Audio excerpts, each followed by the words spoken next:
So I've got an interview today about my new book, which is officially launching tomorrow with the lovely Nick Farrar on JPI Media. So we're going to do the interview so you get the behind the scenes.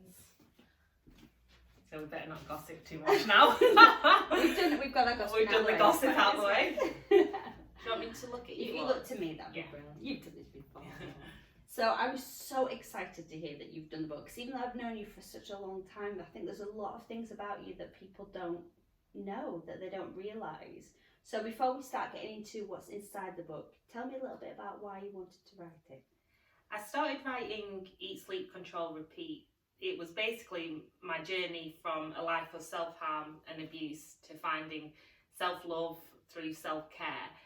But I really wanted to start writing it because I've always said, no matter what has happened in the past, and I've had some quite horrendous and horrific incidents happen to me, that there was a reason for it to happen, and that kept me going. And when I was approached by a publisher, I realised that in a weird way that was the reason, because I'm fortunate enough to be able to have an online platform and also my journalism background as well as my performing background to be able to share my story, and I'm one of the lucky ones because I get to voice it out, and that's also how I express myself and I recover from things, is by being so open about my own journey, and as I always say, and the hashtag is perfectly imperfect, because I've always loved to talk about really important issues close to my heart, but in my own way. So whilst I talk about self-care, self-love and all this, I'm not a happiness guru in kind of a shiny life, no makeup, and I'm not the stereotype of someone who's recovered. I'll always say I'm always on a journey. I'll never say I'm fully recovered from anything, but doing the book has made me kind of look back just to see how far I have come and how far others can go. So it's really given me a purpose. I know people always say, don't they, that when you write a book like that, which is really about such a journey, it's quite emotional. Were you finding there was sort of tears at the keyboard? Yeah, definitely. This book has taken about 3 years in the making, because I was very raw when I started writing it. I still was suffering from episodes of psychosis and mental health problems. I was still adjusting my medication. So when I started it, I was very raw. But actually it really helped me put into words sometimes just how bad I'd been in the past. So whilst I didn't seem like I was in this perfect happy place, I was still a lot further out of some of the kind of doldrums of despair I had been in the past.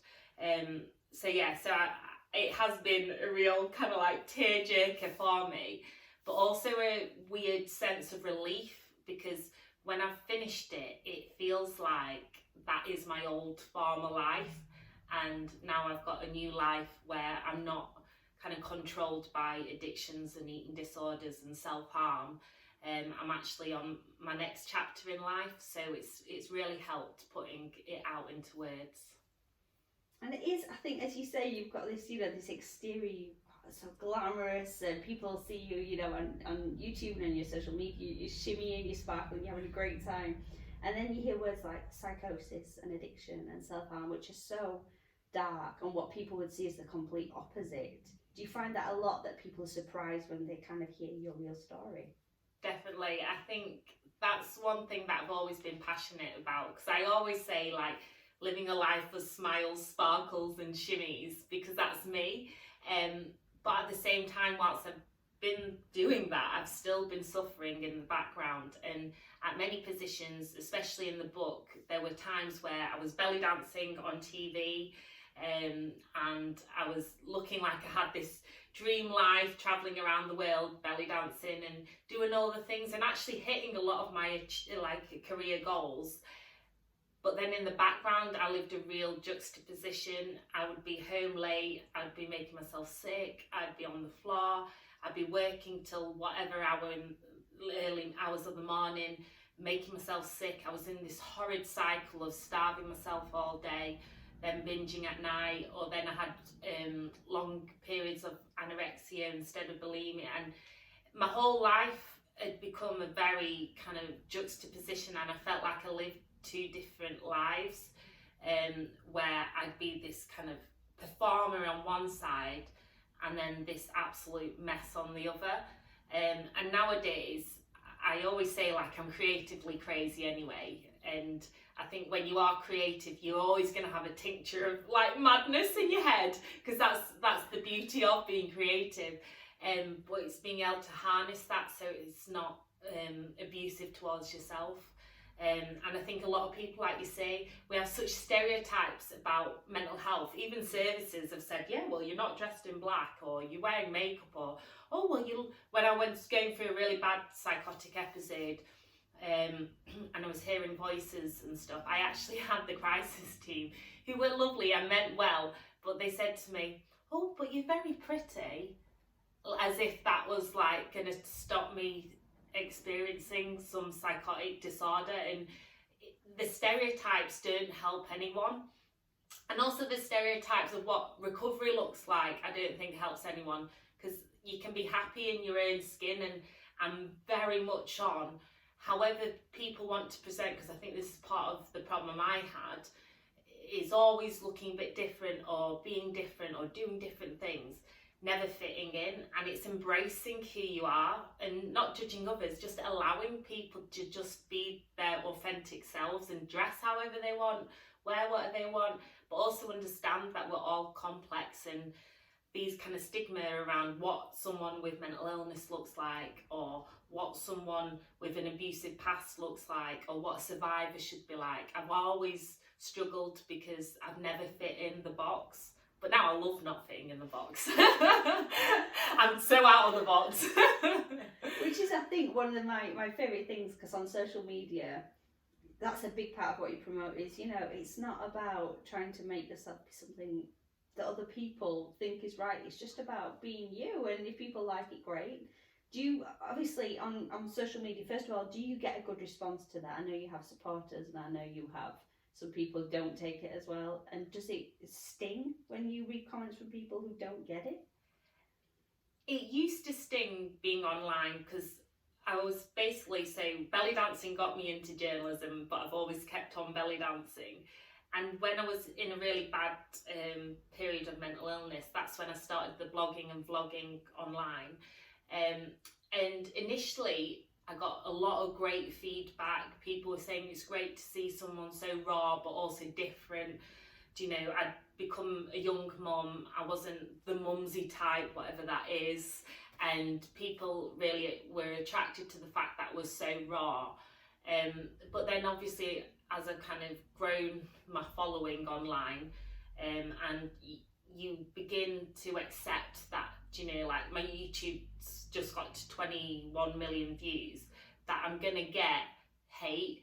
But it used to sting, because it's me. On YouTube, especially more than any platform, I really just put myself out there. You see the funny side of me, you see the happy side of me, and you see the sad side of me, and you see, I was going to say the balance, it's not more balance, it's more like that.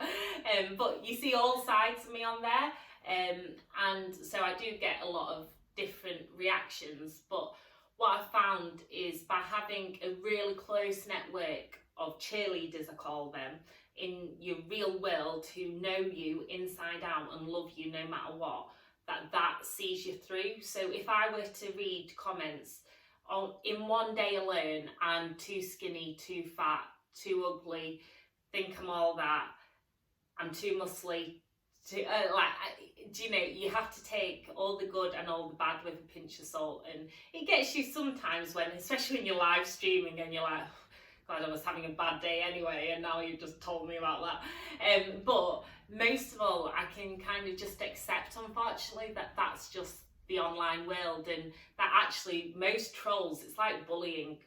They've got their own issues and they're just projecting it onto me. And I kind of think, well, I have to be a bit kind of in my head, I just think, well, you're just boosting my videos by commenting. So that's what I just think in my head. I just think I haven't got the time to judge others, so thank you. And you're gonna cause a rift whenever you're making any little difference. And I know I'm not for everyone, but that's okay, because I've learnt to just focus on my cheerleaders and the vampires to keep socially distancing from. I love that. The cheerleaders and the vampires is very Yeah. cool. In terms of mental health, obviously the last 5-10 years, it's kind of really come to the forefront, which is, God, for anybody who's ever had any mental health issues, myself included, thank goodness it's something we're talking about more now. And as you say, there are people that love what you do, there are people that don't like what you do. When you're there and your girls are in the other room and you're having a meltdown and you're videoing that and you're talking through to people about how you feel, how important do you think that is, that people see that side, that reality? For me, I think I resonate when people are themselves, like their raw, true selves, whatever that be, whether it be in the best times or the worst times in their life. For me, a lot of the vlogging, when I've done it, it's also a bit of therapy, to be honest, for me, to be able to take myself out of whatever I'm going through in my head.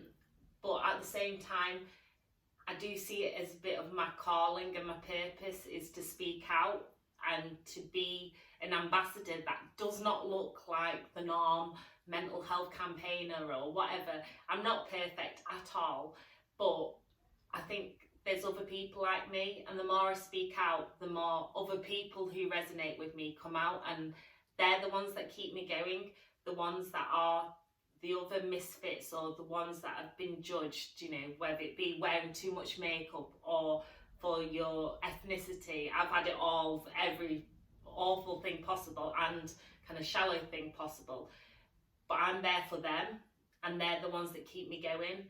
And that kind of tribe of people is so worth it. And if I can help one person, like with this book, if this shows one person who are in the absolute pits of despair and do not think there is a way out of their addiction, of their mental health problems, of their situation at home, if I can show them that it's graphic, if I can show them that I've literally been at that point and there is a way out, there's always hope. And I'm happy to put my life on the line, and warts and all, to show that there's always hope. Absolutely, and I think you do. The book itself, obviously I haven't read it yet, I can't wait to read it. Can you kind of talk us through, bearing in mind there are people reading this who maybe don't know anything about you, what you kind of cover? Obviously, I'm imagining the Britain's Got Talent years make an appearance. Does it begin when you're a child? Is that when your kind of addictions and things started? Do you refer to your family, your kids? What's in there? Yeah, so the book, it was going to be, I think my next book is going to be a kind of guide to self-help and self-love, and that's what it was going to be. But what we realised when I was writing it with the publisher's help is that I needed to get out my own kind of memoir, and I'd not really seen my past as that incredible or that shocking or graphic, and actually a lot of it's been cut out because it's too shocking for people. And what I've gone through, it was from being a child, growing up in Pitsmore, which I love and I still love, and that was like the start of my career in belly dance, journalism, everything. But I grew up as a mixed race child. I had gay dads, I had two families living in separate places, and at the time even just having separated parents wasn't the norm, let alone being mixed race and also having gay dads. And so I stuck out at school, so I was badly bullied from a young age, and it was when I was also quite curvy as a kid, and when I was about 11 I started making myself sick, and that then was just a kind of slow spiralling out of control, because that was the only way I felt like I could get control in the world, because to me my norm was my family situation. I've come from a diverse home, but a very loving home, or homes, and yeah, so it started there. And then it goes through kind of, I unfortunately talk about being assaulted and going through court cases as a child. And actually it was the court cases that I think really messed up my mental health, was the court. But then I also talk about finding healing therapies within that, such as Reiki, art therapy, different things. But I couldn't have that therapy until during some of it, but mainly after. So it was all those mixed emotions, but then that triggered all my eating disorders, my self-harm. But to be honest, it's easy to look at big things in your life and think it's that, and it's a mixture of things. And then it's basically going to uni, still having an eating disorder, but not as bad. Then I was on Britain's Got Talent belly dancing, and that was amazing. And it kind of sped up. It sounds weird, but it kind of sped up my downfall and my recovery. So I owe a lot to it, because it's a bit like lockdown for people. It sped up all your worst things, but also allowed a lot of people to get over things as well. It was like a heightened, but often I think people didn't realise how poorly I was in the background. So I went through a period of anorexia. I moved to Italy as well, and then had to get sent home. I was hospitalised for bulimia, and so it's just kind of my kind of whirlwind life where I was seen as like doing well in my career, and I would always focus, like the way out I saw was my exams, my career, working. I was real workaholic, dancing, anything I did, I put my absolute all into it. But the one thing I put nothing into was myself. And I used to I just used to bully myself. And that's why I call my bulimia the bully inside me, because I was always bullying myself and trying to give to everyone. And then I had kids fairly young, and that actually helped a lot of my recovery. But then I still had mental health problems to deal with, and then that was kind of the stepping stone to start rebuilding myself and realising that I'd got two people that were looking up to me, and that my body wasn't there to be harmed, because it was there to carry children. It was there to actually be part of this world. And slowly over the years, and especially more recently, I found like my tribe of amazing women and supporters and friends and family. And it's a lot smaller a tribe, but I'd rather that than just kind of be a friend to everyone and be a friend to no one in a way. But the biggest thing I've learned over the years, and I say this in the book, is to be your own unconditional best friend. Because I want to show people that that's part of our problem, is for people like me who don't outlay anger onto others, we blame ourselves for a lot of stuff. And it's not about blaming other people, but it's about forgiveness, and forgiving yourself is the hardest thing. Oh, it is. I cannot wait to read this. And of course, I know that Eamon Holmes did the foreword for you. I mean, how did you wangle that? That's quite cool. That's brilliant. Yeah, well, it's brilliant. This is what I'm very grateful to reality TV, because people criticise it a lot, but actually for people like me who didn't have contacts in the media, it was a great way to meet people, to get my work experience in journalism. But also I met Eamon Holmes. He interviewed me a couple of times with my belly dancing. And so we got on really well. I've taught him to belly dance on TV.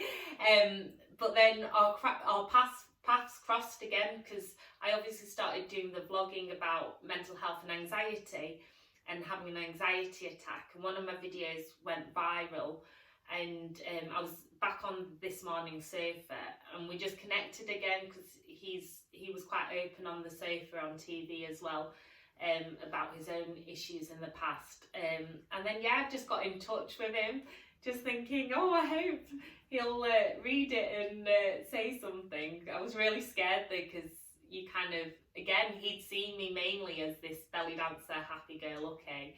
It's quite raw, I'm actually all this.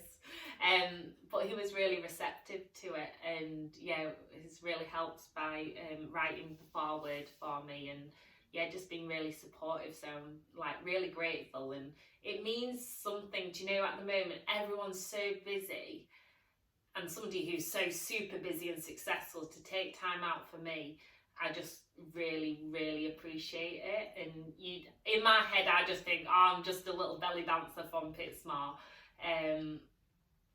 but I'm just grateful for any opportunity, and being a little belly dancer from Pitsmore has kind of helped me, because it's just made me like, I'm always myself, and that's where I'm from, and that's who I am, and that's fine. and I'm happy with who I am. So that's where I'm at now, and yeah, I've been very blessed with this book and all the reactions and the reviews and stuff, because I was like very nervous. It's such a shame, isn't it, that I seem, especially women, I think it seems to take us such a long time to get comfortable in our skin. You know, so many women say it takes to your 30s and 40s before you kind of really feel that about yourself. It's such a shame. And of course, I can't, with you being here for the Star, obviously that's how we met. I can't get away without asking you about your time at the Star. Was that kind of at the beginning of your journalism? Yeah, it was. So I met the lovely Graham Walker, digital editor then, and did stuff with him with the belly dancing, but also got work experience at the Star. So again, that was like the best start for me into journalism. And then I started doing some big stories, and I started a human rights blog as well. And then it got picked up by Amnesty International, and then because I won this media award, again I'm quite good at, like, that's what's good when you're from Yorkshire, you can blag. So I managed to get myself some work with Channel 4 News and ITV News from networking and stuff. But yeah, it was the Star where it all kind of started for me, and I'm still a huge believer in grassroots journalism. I think that is the best journalism, and the journalism that's absolutely needed at the moment is, it's not about clickbait and stuff, and we can all fall into those traps, but actually there's so many incredible people and stories, and it is Pittsmore in Sheffield, and it's Sheffield that was the start of my career and continues to thrive, and I continue to mention Sheffield, and I'm always Yorkshire through and through. When everyone always asks you when you mix this, where are you from, but where are you really from? And I'm always like, Yorkshire, Sheffield, Pittsmore, that's where I'm from. Because that was like my starting ground, and it is also the thing that keeps me going as well. All the wonderful people and opportunities I've had with grassroots newspapers and stuff. That was definitely the start of my career and my life into recovery. And can I check how old you are now? I'm 32 now. 32, oh my gosh. So the book, obviously it's out now. Where can people get it? Yes, so it is out now. It is on Whole Good Books, The Writing Call. You can find it online, but it's also on Amazon as well. But if you find it on wholegoodbooks.com, you also get a little free gift of some self-care cards and a magnet, because I'm like the crazy positive affirmation lady, forget cats. So you get that as well if you buy it from the independent publisher, or you can buy it on Amazon and all good book places as well. So I'd love your support, it means a lot, and hopefully more than anything it helps others. And like I say in the book, health is wealth, and I think as we're going through difficult times, the one thing that we can kind of control is how we take care of ourselves, and in order to be able to help others, so definitely focus on health is wealth. Fantastic. So not for video purposes, just for when I'm writing it. So in terms of labels, because I always want to know what, in terms of job titles. So you're a vlogger, blogger, journalist. Do you do like fitness stuff as well? Yeah, so I can be anything, to be honest. If I was to, I don't need a word. If I was to mention 3 or 4 things, so blogger, vlogger, how do I refer to you in fitness terms? I just do health and well-being influencer or something like that. And then single mom, is that okay? Yeah, single mom's fine, and perfect. You can mention belly dancing, journalism, or author, whatever works. I'm for going to the put story. Whatever works. I'm not precious. Yeah, I know. I've got that many profiles. I'm like speaker, author, presenter. What do I put?